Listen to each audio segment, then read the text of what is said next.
Hello friends, welcome to my channel as Tamil. நம்ம சேனலில் ஏகப்பட்ட தீபாவளி பலகாரங்கள்லாம் அடுத்தடுத்து பார்த்துட்ருக்கோம். ஸோ அந்த வகையில் ஸ்வீட்ஸ் தான் பார்த்தீங்கன்னா நம்ம சேனல் நிறைய போட்டிருக்கோம். ஸோ இடையில வந்து ஒரு காரசாரமான ரெசிபி செய்யலாமே அப்படின்னு பிளான் பண்ணி தான் இன்றைக்கி கார பூந்தி செய்யலான்னு இருக்கேன்.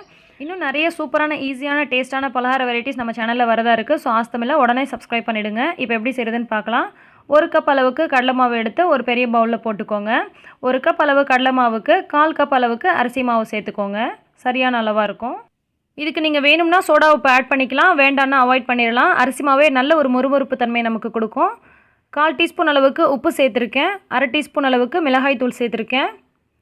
கொஞ்சமாக வந்து பெருங்காயத்தூள் ஆட் பண்ணிக்கலாம். ஒரு 2 சட்டிக்கு அளவுக்கு பெருங்காயத்தூள் சேர்த்துக்கோங்க. இதை வந்து இந்த மாவை நல்லா வந்து கலந்து விட்டுக்கோங்க. 1/4 டீஸ்பூன் அல்லது 1/2 டீஸ்பூன் அளவுக்கு மஞ்சள்தூள் சேர்த்துக்கலாம்.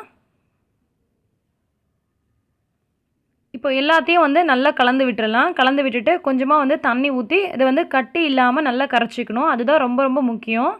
கட்டி பட்டுருச்சின்னு சொன்னால் நமக்கு சரியாக வராது. ஸோ வந்து ஃபஸ்ட்டு நல்ல மாவு வந்து கலந்து விட்டுருங்க. அப்புறமா வந்து தண்ணி ஊற்றி அதுக்கப்புறமா கொஞ்சம் கொஞ்சமாக கரைச்சிக்கோங்க. இதுக்கு வந்து கொஞ்சம் கவனமாக பார்த்து தண்ணி ஊற்றுங்க. ரொம்ப தண்ணி ஆயிடுச்சுன்னா வந்து சரி வராது. மாவு சரியாக பார்த்தீங்கன்னா உங்களுக்கு இந்த பதத்தில் தான் இருக்கணும். இதில் வந்து 2 ஸ்பூன் அளவுக்கு எண்ணெய் ஊற்றிக்கலாம். குக்கிங்க்கு நீங்கள் யூஸ் பண்ணக்கூடிய எந்த எண்ணெயாக இருந்தாலும் பரவாயில்ல. இதையும் ஊற்றி நல்லா வந்து மிக்ஸ் பண்ணி விட்டுருங்க. இப்போ பாருங்கள், இந்த மாதிரி நம்ம எடுத்து ஊற்றுறோம் அப்படின்னு சொன்னால் நமக்கு ரொம்ப வந்து தண்ணியாகவும் வரக்கூடாது, ரொம்ப கெட்டியாக வராமலும் இருக்கக்கூடாது. இந்த மாதிரி பதத்தில் இருக்கணும். இப்போ ஒரு பேனை ஹீட் பண்ணி நம்ம வந்து ஆயில் போட்டுக்கலாம். ஆயில் வந்து பார்த்திங்கன்னா மீடியம் ஃப்ளேம் டு ஹை ஃப்ளேமில் இருக்கணும். ரொம்ப ஹீட்டாக ரொம்ப வந்து தீஞ்சு போகிற மாதிரி இருக்கக்கூடாது, ரொம்ப சிம்லேயும் இருக்கக்கூடாது, நமக்கு சரி வராது. இது வந்து பூந்தி கரண்டி. இந்த பூந்தி கரண்டியில் தான் நீங்கள் வந்து இதை போடணும்னு அவசியம் கிடையாது. நீங்கள் நார்மலாக யூஸ் பண்ணக்கூடிய ஜல்லி கரண்டிலையும் போடலாம். நான் உங்களுக்கு 2த்துலேயுமே போட்டு காமிக்கிறேன். இப்போ அந்த மாவு எடுத்து அப்படியே நம்ம ஊற்றிடலாம். ஊற்றிட்டு இந்த மாதிரி இன்னொரு கரண்டியால் லைட்டாக வந்து நீங்கள் தீத்தி விட்டீங்க அப்படின்னு சொன்னால் உங்களுக்கு அடியில் ஃபுல்லாக முத்தாக வந்து உதிர்ந்துடும். லைட்டாக இந்த மாதிரி தட்டி விடுங்க. ரொம்ப வந்து போட்டுகிட்டே இருக்காதீங்க. கொஞ்சம் போட்டுட்டு அந்த வேகிறதுக்கு வந்து அது கேப் வேணும் இல்லையா, அதுக்காக நிறைய போட்டுகிட்டே இருக்காதீங்க. அப்போ தான் உங்களுக்கு நல்லா உதிரியாக தனித்தனியாக பிரிஞ்சு வேகும். எண்ணெய் வந்து உங்களுக்கு நல்ல சூடாக இருந்துச்சு அப்படின்னு சொன்னால் உங்களுக்கு அந்த மாவு கீழே விழுந்த உடனே வந்து அப்படியே உங்களுக்கு பொரிஞ்சு மேலே வந்துடும், அடியில் தங்காது. ஸோ இந்த மாதிரி ஒரு 4-5 முறை திருப்பி போட்டு அந்த பபுள்ஸ் எல்லாம் அடங்குற வரைக்கும் தான் உங்களுக்கு டைமு. அந்த பபுள்ஸ்லாம் வந்து உங்களுக்கு அடங்கிடுச்சு அப்படின்னு சொன்னால் அதுக்கப்புறமா நீங்கள் அந்த காராபூந்தி எடுத்துடலாம். அப்போ வந்து உங்களுக்கு ஒரு நல்ல ஒரு கிறிஸ்பினஸ் உங்களுக்கு கிடைக்கும்.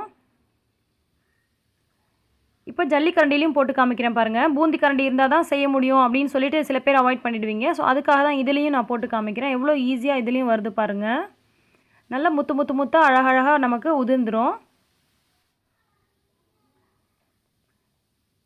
இந்த பபிள்ஸ்லாம் அடங்கினதுக்கப்புறமா நீங்கள் நல்லா ஒரு 2-3 வாட்டி திருப்பி போட்டு எடுத்துருங்க. இப்போது பொட்டுக்கடலை ஒரு 2-3 ஸ்பூன் போட்டு இதையும் நம்ம வந்து ஃப்ரை பண்ணிக்கலாம். அடுத்தது மல்லாட்டை, காஞ்ச மல்லாட்டையோ அல்லது பச்சையாக இருக்கிற மல்லாட்டையோ சரி, எதாக இருந்தாலும் பரவாயில்ல. இதை வந்து போட்டு நல்லா வந்து ஃப்ரை பண்ணிக்கோங்க. ரொம்ப தீஞ்சிடக்கூடாது. இப்போ வந்து நீங்கள் சிம்மில் வச்சுக்கோங்க எண்ணெயை. அதுக்கப்புறமா கருவேப்பிலை, இதையும் வந்து ஃப்ரை பண்ணி நம்ம எடுத்துடலாம். எதுவுமே பார்த்தீங்கன்னா உங்களுக்கு தீஞ்சிடக்கூடாது. ஸோ சிம்மில் இருந்தால் தான் உங்களுக்கு சரியான பக்குவத்தில் இருக்கும்.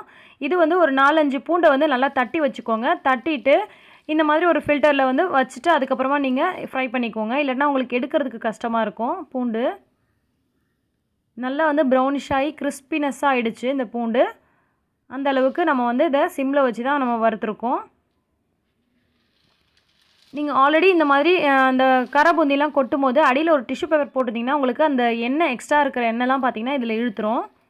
இதை வந்து அப்படியே வந்து எடுத்து தூக்கி போட்டுடலாம். இப்போ பார்த்திங்கன்னா நம்மளோட காராபூந்தியில் அதிகமாக வந்து எண்ணெயே இருக்காது.